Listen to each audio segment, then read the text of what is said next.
Salam, Horas, menjua-jua, jua-jua, jauhmu, salam keselamatan.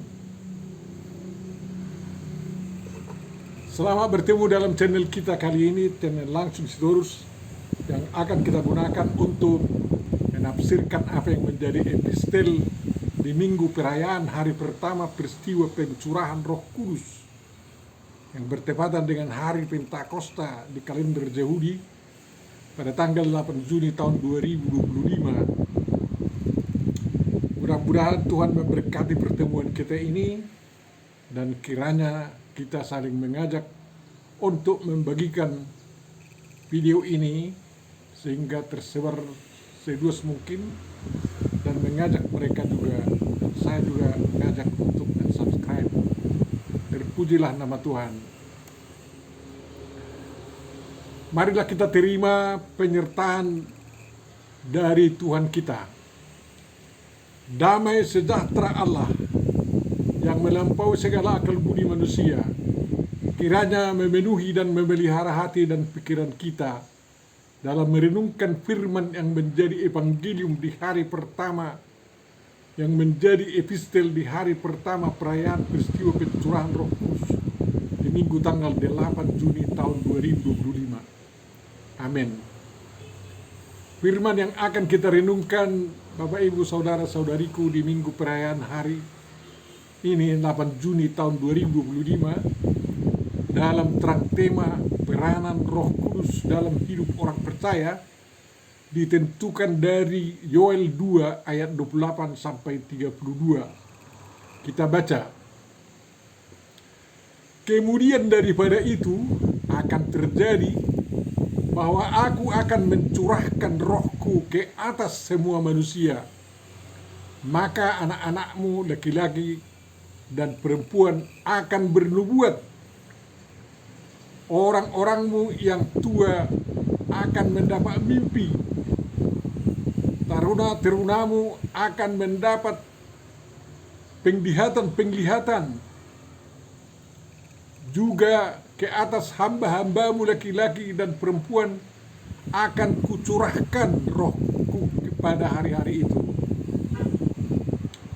Aku akan mengadakan mujizat-mujizat di langit dan di bumi, darah dan api dan gumpalan-gumpalan asap. Matahari akan berubah menjadi gelap kulita dan bulan menjadi darah sebelum datangnya hari Tuhan yang hebat dan dahsyat itu. Dan barang siapa yang berseru kepada nama Tuhan akan diselamatkan, sebab di Gunung Sion dan di Yerusalem akan ada keselamatan seperti yang telah difirmankan Tuhan, dan setiap orang yang dipanggil Tuhan akan termasuk orang-orang yang terlepas. Demikian firman yang akan kita renungkan, Bapak Ibu Saudara-saudariku yang terkasih. Yang berbahagia adalah orang yang mendengar, memelihara, memahami, menghayati, dan melakukan perintah firman Tuhan dalam perbuatan-perbuatan baik yang dapat diikuti orang lain juga. Amin. Mari kita berdoa. Ya Tuhan, Bapa Surgawi kami dalam Yesus Kristus, kami telah mendengar firman-Mu dibacakan pada kesempatan ini. Buka dan cerahilah hati dan pikiran kami untuk dapat memahaminya, sehingga kami dapat memetik apa yang baik untuk kami lakukan, dan iman kami semakin diperkuat di dalam Yesus Kristus Tuhan dan Juru Selamat kami. Amin. Mari kita pahami sebentar konteks kitab Yoel ini, agar kita semakin tahu betapa pentingnya terjadi pencurahan roh Tuhan. Nama Yoel adalah singkatan dari Jehovah Elohim, yang artinya Jehovah adalah Allah. Nama Tuhan itu dilekatkan dalam nama Nabi ini untuk menunjukkan bahwa Nabi ini benar-benar Nabi Tuhan yang disuruh untuk menyampaikan firman Tuhan kepada umatnya, Yehuda atau Israel. Dengan itu hendak ditekankan bahwa firman yang dia sampaikan itu patut didengar oleh umat Tuhan. Ada satu kata atau kalimat dalam kitab Yoel yang memberi petunjuk kepada kita kira-kira kapan Yoel menyampaikan nubuatnya, yakni kalimat ki hinne bayamin hahema ube et hahi aser asuk et sebut Yehuda wi Yerusalem.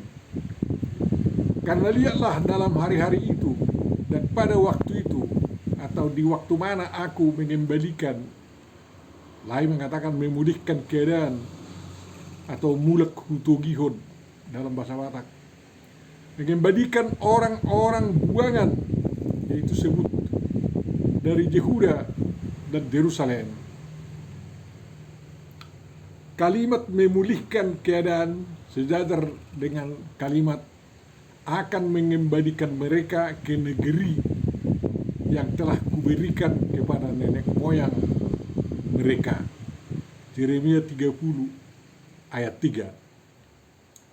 Kalimat ini sering digunakan dalam kitab Yeremia dalam konteks rencana pengembalian bangsa Yehuda Yerusalem dari tanah pembuangan ke tanah leluhur mereka, Yehuda atau Yerusalem.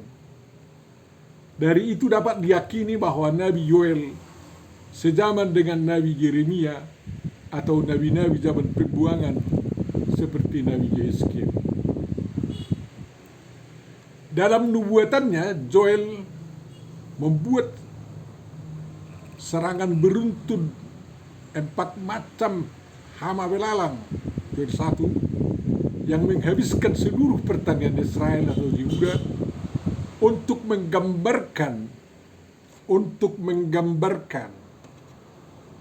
jadi bukan peristiwa yang real terjadi, menggambarkan suatu bangsa yang kuat dan tak terbilang banyaknya, Yoel 1 ayat 6, yakni bangsa Babel yang datang berulang-ulang menghancurkan segala sesuatunya yang ada di Yehuda, termasuk menghancurkan bait suci, tembok Yerusalem, dan segala hewan, sehingga tidak ada lagi hewan untuk dipersembahkan dan tidak bisa lagi dilakukan pemberian persembahan kepada Tuhan karena altarnya sudah dihancurkan. Tetapi Tuhan tidak membiarkan umatnya habis total. Pemusnahan yang dilakukan Babel itu ditimpali lagi oleh Tirus, Sidon, dan Filistin yang ikut menjarah harta Tuhan dan menjual orang-orang Yahudi dan Yerusalem kepada orang Yunani.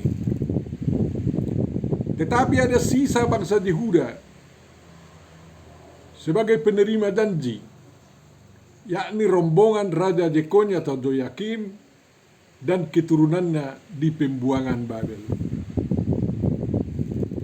Kabar baiknya dari Yoel yang disampaikan Yoel ini, bahwa Tuhan kembali berbelas kasihan kepada umatnya, mengampuni dosa mereka dan dosa kakek moyang mereka. Yoel menegaskan kepada umat Tuhan, Tuhan Allahmu adalah pengasih dan penyayang, panjang sabar dan berlimpah kasih setia, dan ia menyesal karena hukumannya. Yoel 2 ayat 13. Tuhan ingin memulihkan keadaan umatnya, tetapi dengan syarat bahwa umatnya harus bertobat. Tetapi sekarang juga demikian firman Tuhan, berbaliklah kepadaku dengan segenap hatimu, dengan berpuasa, dengan menangis, dan dengan mengaduh. Koyakkanlah hatimu dan jangan pakaianmu. Berbaliklah kepada Tuhan Allahmu, sebab ia pengasih dan penyayang, panjang sabar dan berlimpah kasih karunia, dan ia menyesal karena hukumannya. Yoel 2:12-13. Untuk itu wajib umat Tuhan diwajibkan mengadakan puasa yang kudus. Yoel 2 ayat 15. Dan memaklumkan perkumpulan raya.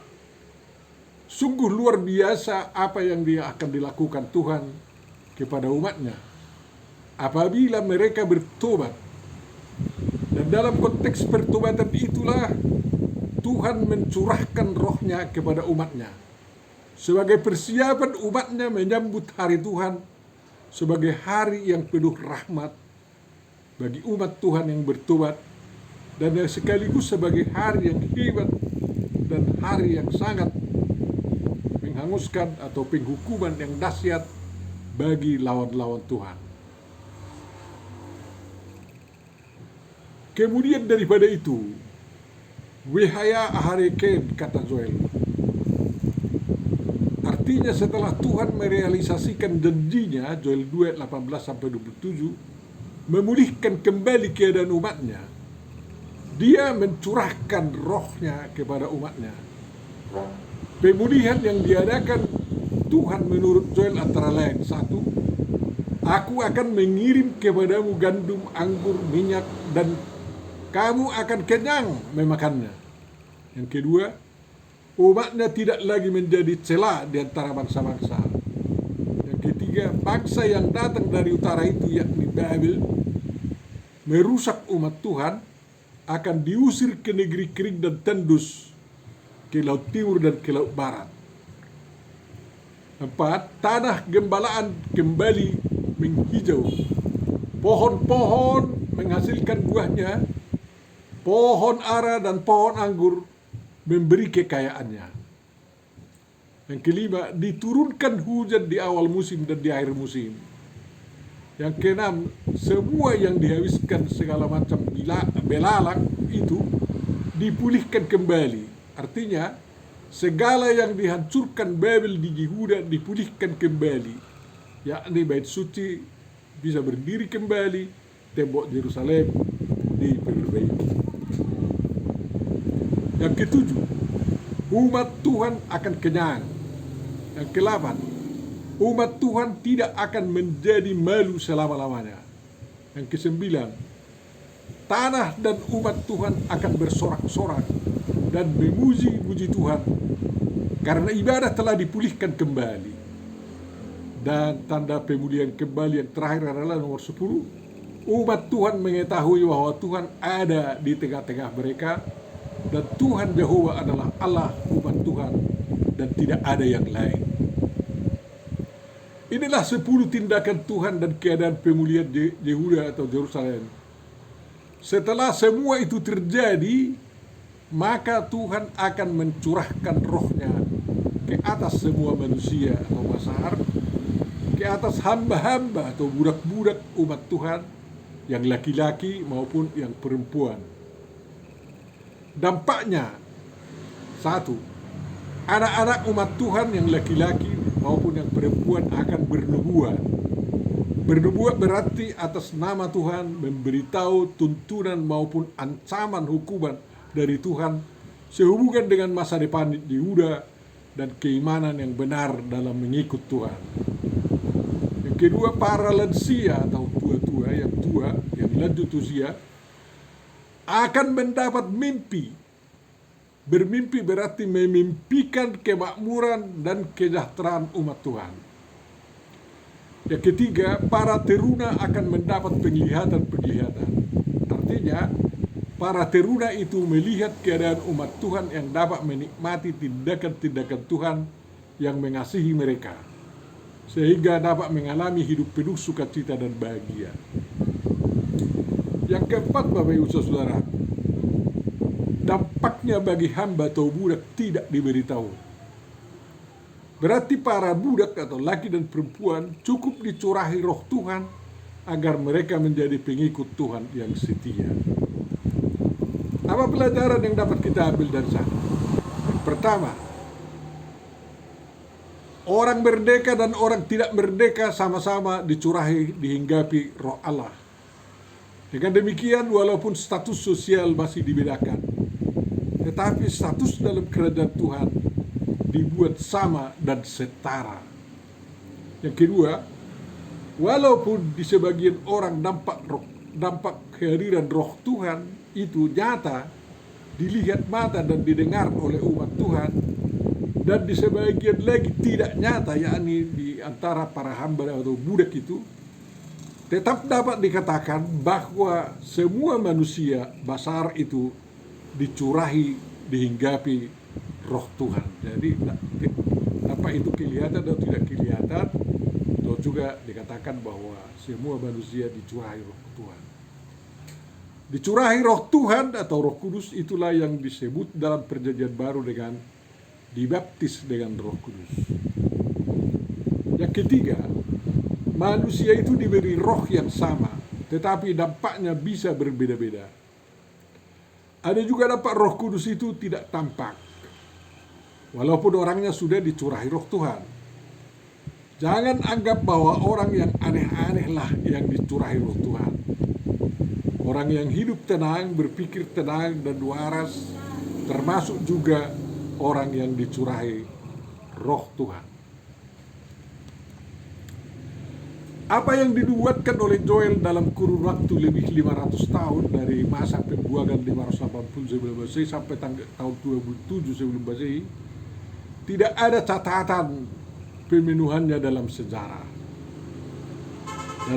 Yehuda maupun Israel. Satu-satunya fakta sejarah nubuat Joel ini dipenuhi dan peristiwa di hari raya Pentakosta tahun 2027 Masehi di Bait Suci atau di sekitar Bait Suci Yerusalem. Kisah 2 baca. Diceritakan bahwa lidah-lidah api menghinggapi semua orang percaya yang berkumpul di satu tempat. Kisah 2:1. Mereka dipenuhi Roh Kudus. Dampaknya para pengikut Yesus Kristus berkata-kata dalam bahasa lain atau bahasa yang lain dari bahasa sehari-hari mereka. Bahasa Partia, Media, Elam, penduduk Mesopotamia, Judea, Kapadokia, Pontus, Asia, Frigia, Pamfilia, Mesir, daerah-daerah Libya dekat Kirene, pendatang dari Roma, Yahudi, Kreta, dan Arab. Yang mereka sampaikan adalah tentang perbuatan besar yang dilakukan Allah. Mereka dicurahi oleh satu roh yang sama. Tetapi dampaknya bahasa yang diucapkan berbeda-beda. Semua orang yang menyaksikannya tercengang-cengang dan bertanya-tanya, apa artinya ini? Lalu Petrus menerangkan peristiwa itu sebagai penggenapan daripada nubuat Nabi Yoel menjelang hari Tuhan. Bukan dalam peristiwa hari Tuhan, tapi menjelang hari Tuhan. Yoel 2:31. Itu sama dengan akan terjadi pada hari-hari terakhir. Kisah 2:17. Joel menubuatkan terjadinya mujizat-mujizat, dan Petrus menerangkan bahwa mujizat-mujizat itu telah dilakukan Tuhan dalam Tuhan Yesus Kristus dari Nazaret, yang telah melakukan sangat banyak mujizat-mujizat. Dan mujizat terbesar adalah bahwa Yesus disalibkan, mati dan dikuburkan, tetapi dibangkitkan, lalu naik ke surga, duduk di sebelah kanan Allah, sesuai dengan janji Tuhan kepada Daud. Sewaktu orang banyak melihat peristiwa itu, mereka bertanya tentang apa yang harus mereka perbuat. Lalu Petrus mengajak mereka untuk bertobat dan memberi diri mereka dibaptis dengan air, dan selanjutnya akan dibaptis dengan Roh Kudus. Dan agar mereka memberi diri mereka diselamatkan dari angkatan yang jahat itu. Dalam peristiwa ini, banyak juga orang yang dihinggapi Roh Kudus itu tidak menunjukkan dampak kehadiran Roh Kudus dalam diri mereka. Juga diberitahu Petrus bahwa pencurahan Roh Kudus itu akan berlanjut dalam pelaksanaan baptisan kudus bagi seseorang yang ditindaklanjuti dengan pemenuhan Roh Kudus, pencurahan Roh Kudus yang disertai dengan karunia Roh Kudus. Dengan demikian nubuat Joel sepenuhnya terjadi. dipenuhi. Dan tidak akan terjadi lagi hal seperti itu sampai akhir zaman. Dari nubuat Joel dan penggenapannya yang diberitahu dalam Kisah Para Rasul pasal 2 dapat dikatakan bahwa satu, pencurahan Roh Kudus Tuhan kepada manusia adalah dalam rangka agar manusia itu dimampukan untuk memelihara karya-karya Tuhan di tengah-tengah umat manusia. Dan dua, untuk sanggup menghadapi peristiwa dahsyat yang akan menimpa dunia ini. Joel mengatakan matahari akan menjadi gelap gulita dan bulan menjadi darah dan hari Tuhan yang dahsyat yang akan datang. Dalam kisah Pentakosta, zaman penyelamatan dunia telah dimulai dan sedang berlangsung, serta akan datangnya akhir zaman, hari penghakiman yang dahsyat itu. Jadi karya Tuhan yang menyelamatkan dunia ini dan umat manusia harus dipelihara sehingga kepada orang Kristen dicurahi juga Roh Kudus. Apakah arti nubuat ini dan yang sudah dipenuhi di zaman Rasul Yesus Kristus bagi kita sekarang? Jadi apa artinya bagi kita sekarang ya? Yang pertama, semua kita mengikut Yesus Kristus perlu menyadari dan mencamkan bahwa sejak dia dibaptiskan dalam nama Bapa, Anak, dan Roh Kudus, dia telah dicurahi Roh Kudus dan menjadikan tubuh orang yang dibaptis itu sebagai bait Roh Kudus. Yang kedua, kita yang dibaptiskan dengan Roh Kudus agar kita mampu untuk memelihara karya Tuhan dalam kehidupan ini yang meliputi seluruh aspek kehidupan, memelihara diri sebagai makhluk kudus, sehat jasmani, jiwa, dan rohani, memelihara adat istiadat yang telah disucikan Tuhan. Kita dimampukan memelihara berlakunya pengampunan dosa dan keselamatan yang telah dianugerahkan Tuhan. Selanjutnya memelihara ideologi, politik, ekonomi, sosial, budaya, agama, ilmu pengetahuan, teknologi, dan lingkungan yang direstui Tuhan sebagai tugas dalam pembangunan kemanusiaan bangsa dan negara. Memelihara iman, pengharapan, dan kasih hingga datangnya Tuhan Yesus Kristus kedua kalinya. Dalam rangka inilah kita beragama, bergereja, beribadah, bekerja, cari nafkah, berkarya, dan bermedsos, bermedia sosial, dan lain-lain. Arti yang berikut adalah Roh Kudus mengarahkan langkah-langkah kehidupan kita dalam jalan kehidupan surgawi hingga sampai nantinya ke dalam kehidupan kekal di Firdaus atau surga. Tuhan memberkati kita semua, Bapak Ibu Saudaraku yang terkasih. Terima kasih Tuhan atas renungan yang disampaikan oleh hamba-Mu kepada kami, dan kami akan berdalam dia lagi sehingga kami semakin memahaminya, dapat menghayatinya, dan juga mengamalkannya sesuai dengan kehendak-Mu. Terpujilah nama-Mu Tuhan di dalam Yesus Kristus, Tuhan dan Juru Selamat kami. Amin. Saya mengajak saudara-saudara untuk men-subscribe video ini agar video berikutnya akan datang kepada Bapak Ibu Saudara dan juga mendukung pelayanan ini. Terima kasih bagi yang sudah men-subscribe. Terima kasih atas kebersamaan kita dalam Yesus Kristus. Amin.